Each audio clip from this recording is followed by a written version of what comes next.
All right, neuro in the ICU. So we'll do starting with normal stuff because neuro is not everybody's favorite, unfortunately. So it is complicated. Not going to lie. I'll try to make it as least complicated as possible. So and what's most applicable. I'm not going to start listing off brain nuclei and telling them all the cool things that every brain nuclei do if it's not something you're going to be doing in the ICU. But you will get the ugly head of cranial nerves, right? So cranial nerves will veer their ugly head because we do test cranial nerves for brainstem reflexes and for brain death determination. So we do have to know cranial nerves. But we'll learn about the normal function of the neurosystem, and then we'll move on to some abnormals. So abnormals being like herniation syndromes and rises in ICP. And then finally, in our last part, we'll talk about pathology. And that's where you talk about strokes and hemorrhages, and you'll talk about traumatic brain injury, right? So TBI is last, right? So we'll talk about all those things and more. So the CNS. So let's get these guys out here real quick. All right, so neurological assessment. So how do you assess different things? Pain is one of them, right? We assess pain on a patient. That's assessing their sensory portion of their peripheral nervous system. So we have sensory fibers and motor fibers. So we have fibers going in and fibers going out, right? The fibers going out are motor. The fibers going in are your sensory, right? So we sense things and we sense pain, right? And pain can happen in the periphery via little pain receptors, and it can also happen in the spinal cord as we have degeneration of the pain pathways, right? But pain is something we assess, and we assess the CPOT or the numerical pain score on patients, and that's a part of your neuro exam, right? And then cranial nerves, we'll get to cranial nerves. We have a whole section on cranial nerves, but we assess cranial nerves, and we assess their sensory and their motor functions, right? Some cranial nerves are sensory, some are motor, right? So there's an acronym for that. Some say Mary Money, but my brother says big something matter more, right? So that is a acronym, mnemonic, and it saved me on a test once. It was like some random test. It's like, why are you asking me which nerve is sensory? It's like cranial nerve 9. I was like, some say Mary Money. So I was going through the whole thing. But yeah, so it's not going to be for life kind of thing. So yeah, so that's going to tell you if it's sensory or motor. And there are combinations of your cranial nerves, all right? They have both functions. And then we got the CNS that we can assess, right? Motor, we'll get to motor as well. That's another portion of our peripheral nervous system. But going back to the CNS, so we can assess that GCS, all right? So the Glasgow Coma scale. A lot of people like to use it. It has really no efficacy. It's not a great scale. It's not a succinct scale. It doesn't capture a lot of things, and we'll talk about the advantages and disadvantages of the GCS. But the RAS score, that is usually our go-to agent, a go-to scale that we use to assess someone that has a insult to their brain or something that's causing their brain to have mental fog or mental confusion or mental lethargy or mental somnolence or mental comatose or semi-comatose or stuporous, right? All those things are very very nebulous and don't have a lot of good clear definitions, whereas a RAS scale is a scale of -5 to a +4. And it's very, very clear whether they get a +4 or a -5. You give that to 100 different nurses, you get 100 of the same answer. But if you tell 100 different nurses to describe if they're stuporous, lethargic, somnolent, comatose, semi-comatose, they are going to give you a different answer every single time, right? So that's why a RAS scale has that benefit, and we'll talk more about that. And in CAM ICU, so today we'll be doing some role playing with CAM ICU, so you know how it's done and the importance of it. We've kind of mentioned the importance of it for delirium, right? To assess if someone has delirium or not, because delirium itself is really bad and worsens outcomes, especially in the ICU. And it's not just like a temporary thing; it can lead to permanent dysfunction as an outpatient. So we want to catch it and capture it early with our CAM ICU scales, right? And then those are assessments for level of consciousness, or LOC, right? So someone's level of consciousness can be assessed with the GCS, which we'll find we have better scales such as the RAS, and it can be assessed with CAM ICU, right? The CAM ICU also incorporates someone's level of consciousness, because you can be awake and alert, but you can't decide if a elephant is heavier than a feather or not.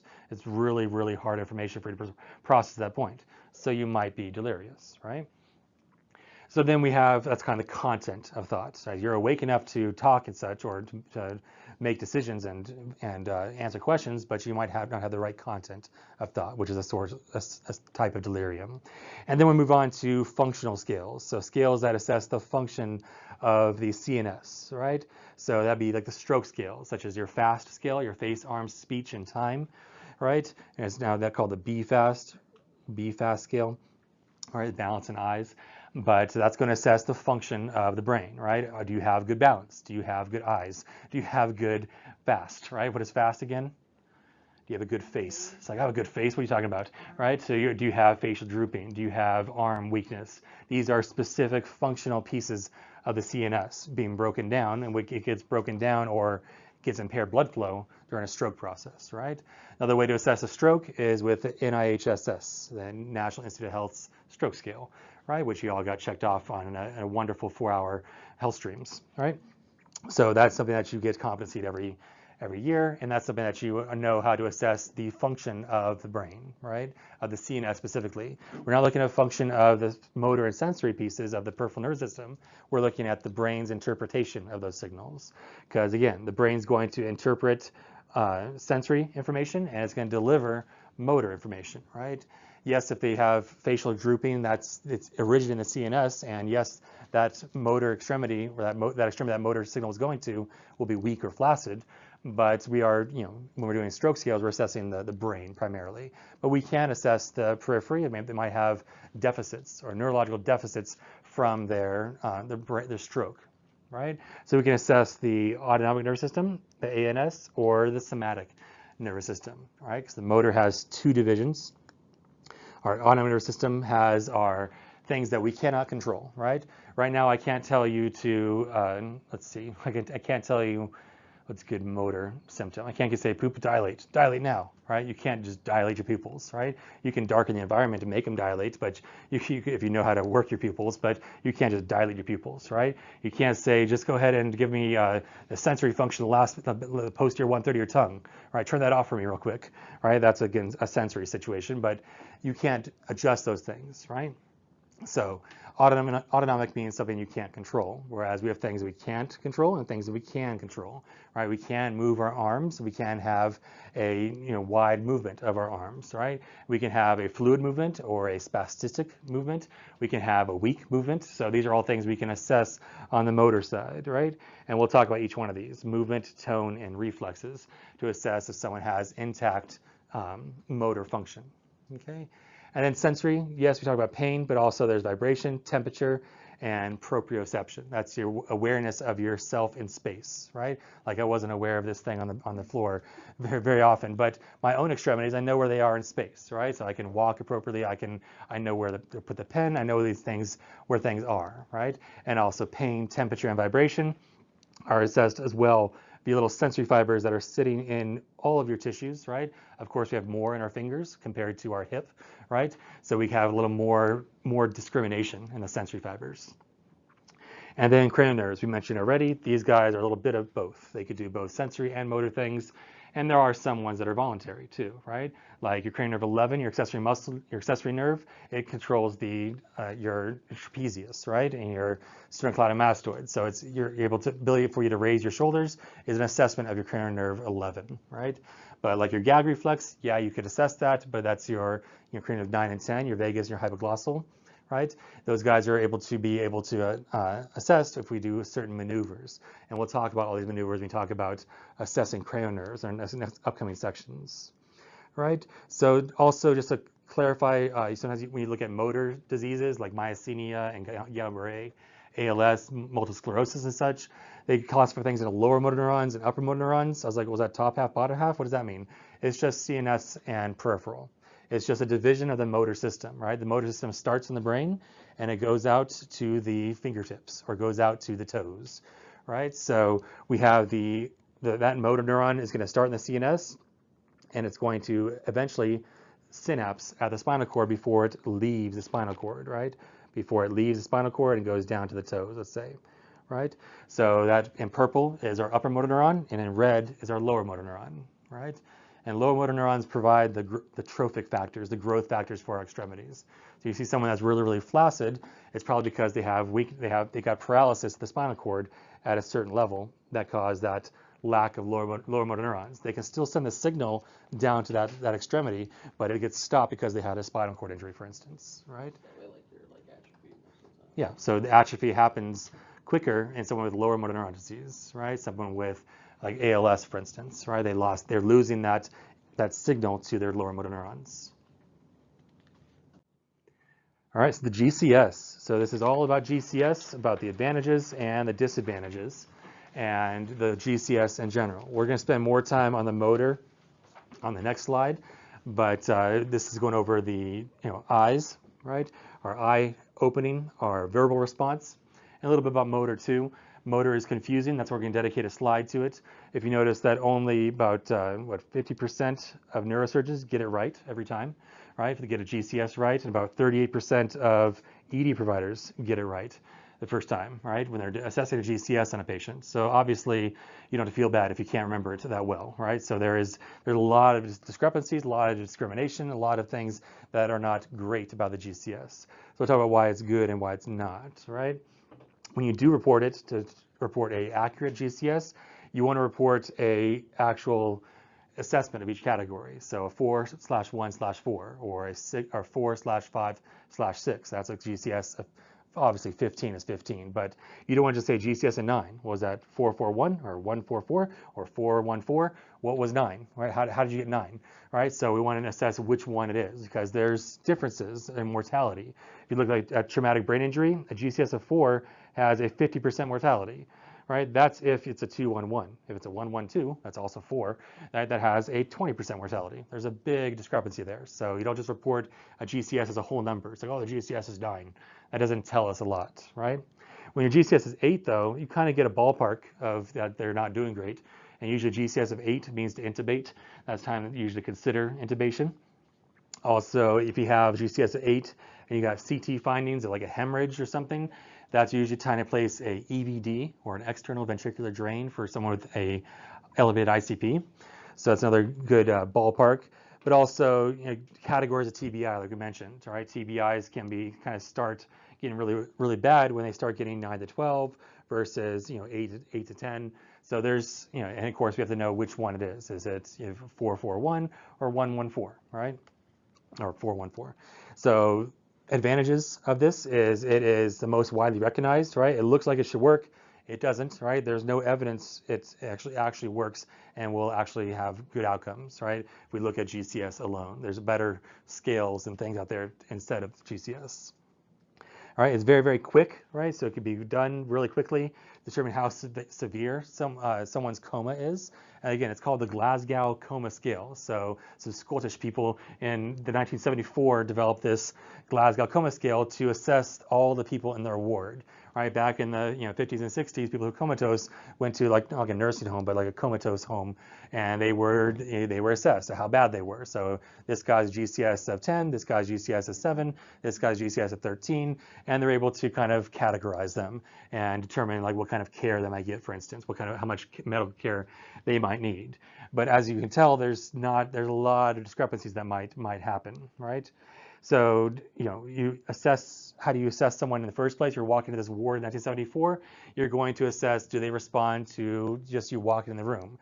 Are they spontaneously opening their eyes, right? Do they just open their eyes spontaneously? There are 4. If they're sleeping and then you wake them up and you say, keep your eyes open, you can get a 4. Otherwise, they don't wake up to voice, they start getting a 3, right? They awaken only to speech, right? So this is like AVPU, if you know about PEDS, right? Are they alert just walking in? Are they alert to voice? Are they alert to physical touch or pain? Or are they completely unresponsive? Unresponsive is a 1. But what's the difference between the other two? So they respond to pain or pressure. And again, you want to start with peripheral noxious stimuli. What does noxious mean?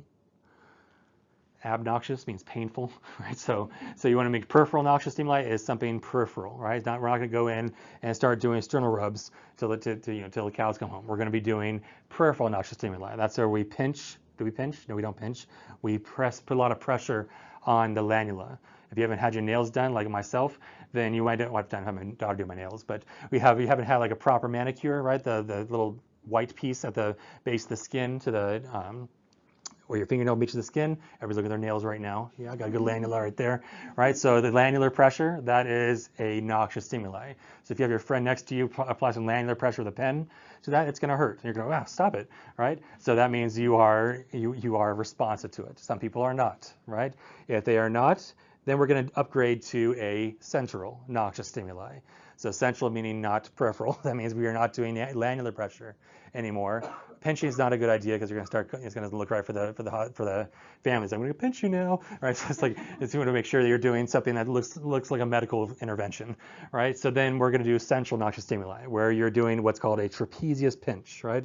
Those of you guys that watch Star Trek and Spock, you did a little, the Vulcan neck pinch, right? That's exactly what it is, right? So you're just pinching the trapezius. Usually what I do is I say, how you doing, right? And not waking up, and like families like watching you intently. It's like, hey, how are we doing here? And they can't really see you like digging into their trapezius, right? It's like, I'm not seeing much response. Have they been waking up for you, right? So that's a way to assess if they respond to central noxious stimuli or painful stimuli. Okay, another option, probably with family not present, is you do what's called supraorbital pressure. There's a nerve that runs right across there, so if you press it right now, it's going to start hurting a lot, right? So I already have a headache after doing it for 2 seconds. So yeah, so it's going to hurt, right? So please don't apply orbital pressure, right? You're not applying pressure to the orbits and causing some damage to their eyeballs. You're doing supraorbital. Okay, again, no pinching and no biting. Please don't bite your patient. I'm just assessing their GCS, leave me alone, right? So you're going to do peripheral noxious stimuli, then central. These are both painful. Do they respond to pain or not, right? So that's your eye assessment. Do they open their eyes just walking in the room? Do they open their eyes after you wake them up with verbal and maybe they fall back asleep, right? If they fall back asleep, they're a 3. If they wake up and stay awake, they're technically a 4. Okay, so what else on eyes? That's pretty much it, right? You got peripheral noxious stimuli and you got a noxious or central noxious stimuli. Trapezius pinch, supraorbital pressure, and the sternal rub is actually recommended for 30 seconds. These guys are probably doing 30 seconds for every provider. So that's not the best. They can definitely hurt after CPR and such, right? All right, so advantages, yeah, it can be quick. It is reproducible by trained staff, right? Sometimes you might get some weird things in there. If you learn something new about the eyes, right? That's like, did they stay awake for verbal? Well, they walked in and their eyes were closed. Are they a 3 or are they a 4? So if they wake up, they're a 4. All right, so that's what you are now trained staff, right? So it is objective. It gives you an actual number, but it can give you a ballpark about how bad someone's doing, right? GCS is 5 or less on a ventilator. It's usually time to call 1 legacy. That's another GCS ballpark they give you. And it's great for what are called global neurodeficits. So global meaning like they have complete shutdown of the whole brain, right?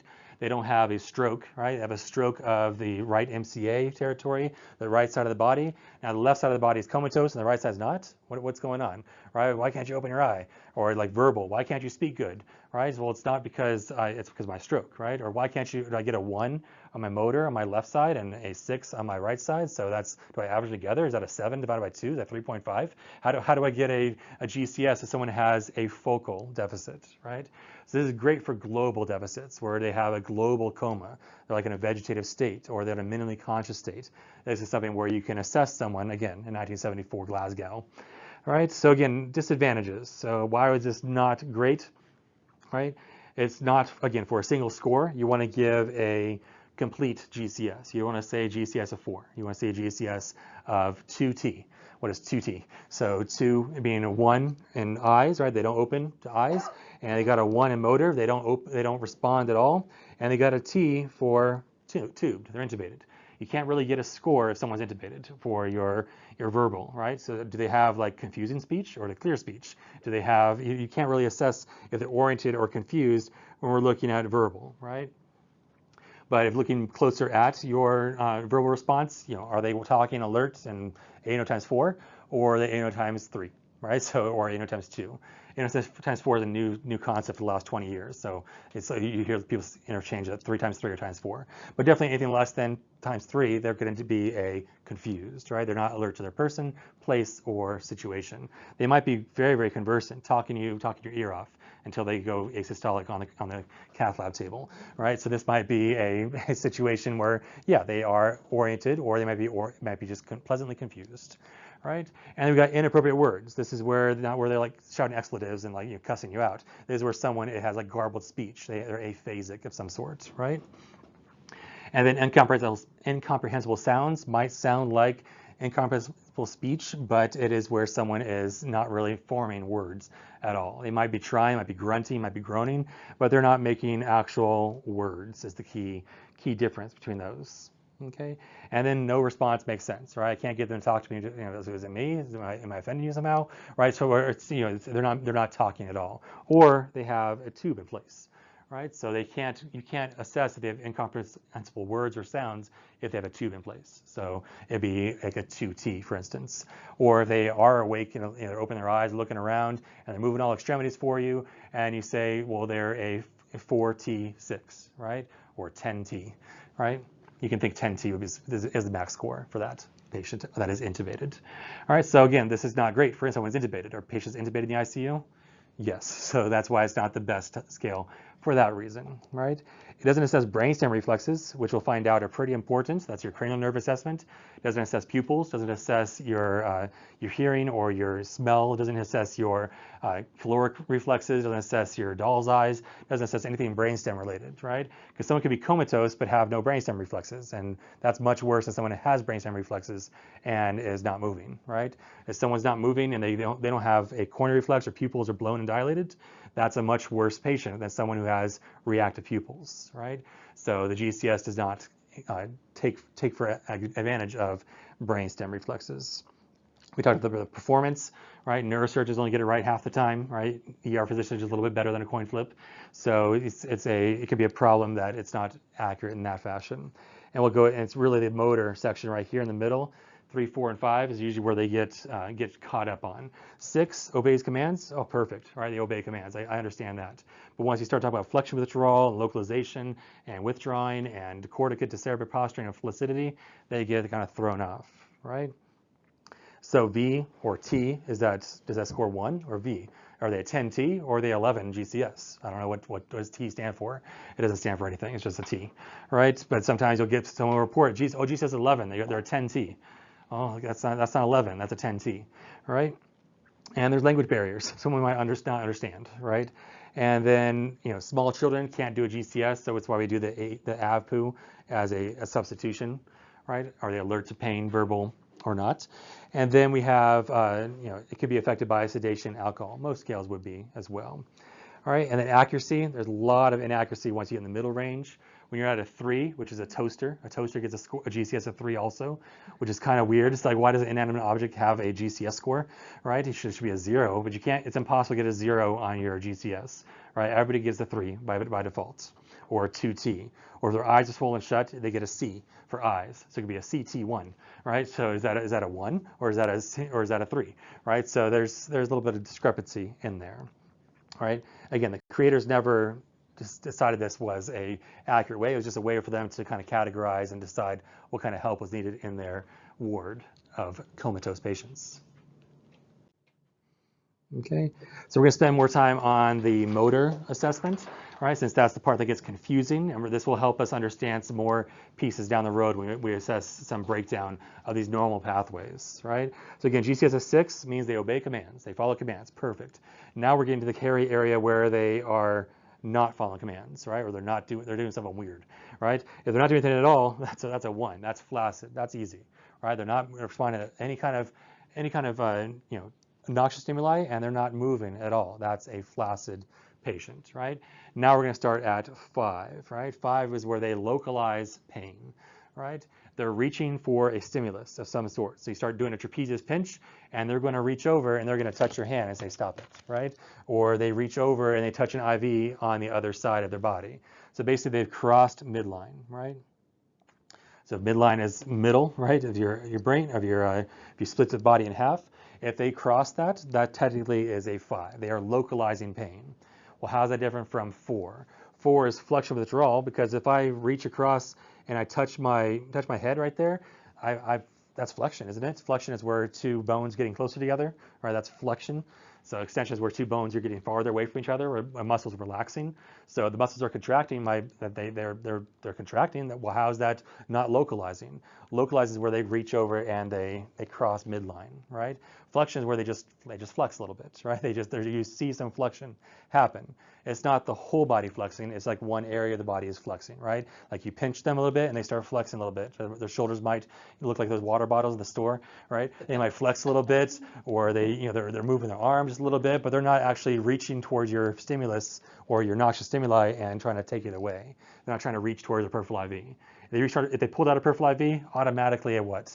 At least a 5. They could be a 6 and following commands, just trying to dupe you. But they're at least, if they cross midline, they get a 5. If they can't cross midline, they just kind of withdraw a little bit with flexion. That is considered a 5, right? And it's flexion on one side. They are not crossing midline.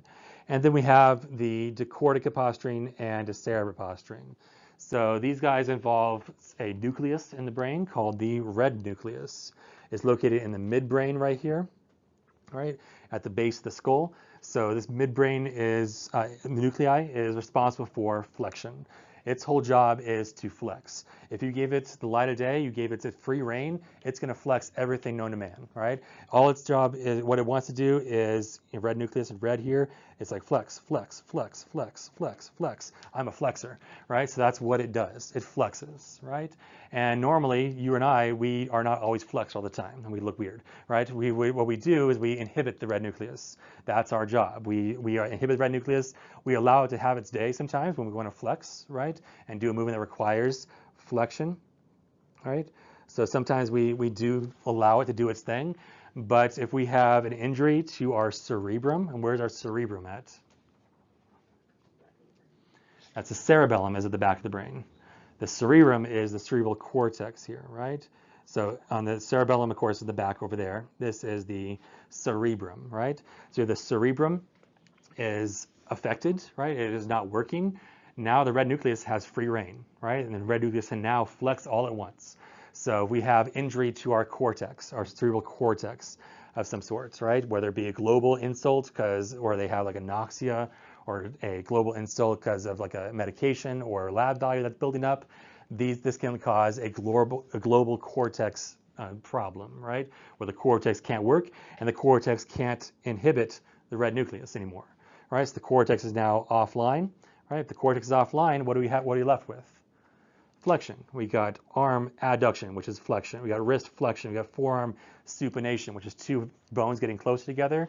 I have a muscle that runs between my ulnar bone and my radial bone, right? And when they contract, they supinate, right? They supinate and they flexion and they get a corticate posturing. So these are all flexion activities. You get a flex response because we're losing the cerebrum. All right, so we have we got cerebrum activity, cerebellar loss of activity. Okay, so we lost activity above the midbrain, above the red nucleus. That's the key piece that tells us that we have why someone has decorticate posturing, right? And the good thing is that it has better outcomes compared to someone who has decerebrate posturing, which is our next one here, right? So decerebrate posturing is where we have damage to the red nucleus below, or at the red nucleus. So the red nucleus itself is damaged, or somewhere below is damaged, right? The red nucleus is located where? It's in the midbrain. So if our midbrain starts getting damaged, right, we got a brainstem infarct or a brainstem bleed, something in the brainstem is getting herniated upon and edematous and not working, now that means my red nucleus is now offline, right? My red nucleus is offline. What does my red nucleus like to do? It likes to flex, right? So it can no longer flex. So that means everything's now going to become extended, right? I have arm abduction. I got wrist extension, forearm pronation. Everything's going outward, right? Everything's making E's. I think the C's makes more sense for decorticate. Everything's coming to the core, right? Whereas E's, everything's extending and going outward. So that's decerebrate posturing. Right? And that's obviously a much worse situation because now the brainstem is involved. The red nucleus is offline, which is located in the brainstem. If it's above the brainstem, above the midbrain, that's a decorticate posturing. If it's at the midbrain, that is decerebrate posturing. Okay, it's much, much worse than decorticate, as a 10% versus 40% recovery, right? Decorticate posturing is what you want to see. You don't want to see someone doing decerebrate posturing. There are some fringe situations, like when you get really, we have some reversible like overdoses. Sometimes they'll present with decerebrate posturing, and as the medication or toxin goes away, they'll develop normal function. But again, the lesions at the brainstem, right? Cerebellar, midbrain areas, right? Before I said cerebellar, but it's cerebral, is this cerebral cortex. Cerebellar is these, the cerebellum right here in the back, right? So this is an extensor response when we have the decerebrate posturing. We still have motor fibers going down, right? They're still working. It's just they're not getting the flexion activity. Now, when I have absolutely zero activity, right? That's no activity at all. That is called flaccid. Obviously, that is not good, right? There's no extension because the fibers can't send a signal down because they're so edematous or so dead that they can't send any fibers down, any activity down. And there's no flexion because I have no red nucleus either. Okay, so that's a lesion, usually the spinal cord or midbrain. So you'll start losing reflexes if they're still awake. Okay, so that's the difference between decerebrate and decorticate posturing. So this guy up top, A, is doing what kind of posturing? He's doing decorticate. He's coming into the core, right? He's forming little C's with his hands, whereas extension is a form of decerebrate posturing. Okay, you can see the red nucleus is usually what's being obliterated. Either it's doing its thing all together because the cerebral cortex can't inhibit it. Therefore, my cerebral cortex is down. Now the red nucleus can do its thing, which is flexion. If the red nucleus is involved or destroyed or not getting blood flow because I have a brainstem problem, now I've lost the red nucleus altogether. Doesn't matter what the cerebrum is doing. I probably have cerebral damage as well, right? And that's going to cause extensive responses. All right, does that make sense? The importance of the red nucleus? Patient is in the decorticate position with the upper extremities in flexion, the lower extremities in extension, reflecting that the brainstem motor centers are working, but we don't have modulation of those centers from the cortical spinal tracts and their connections to the brainstem centers. If we now go a step lower as far as the level of dysfunction and eliminate the function of the rubrospinals, we go from decorticate to decerebrate posturing. The lower extremities stay in extension. Now the upper extremities are in extension because we don't have any type of regulation or modulation of the vestibulospinal or the reticulospinal tracts, but we've eliminated the influence of the rubrospinal tracts at this point in time. If there's to be further progression and the patient has further deterioration, and we now eliminate the function of the vestibulospinal and the reticulospinal tracts, the patient would then become flaccid. And dead.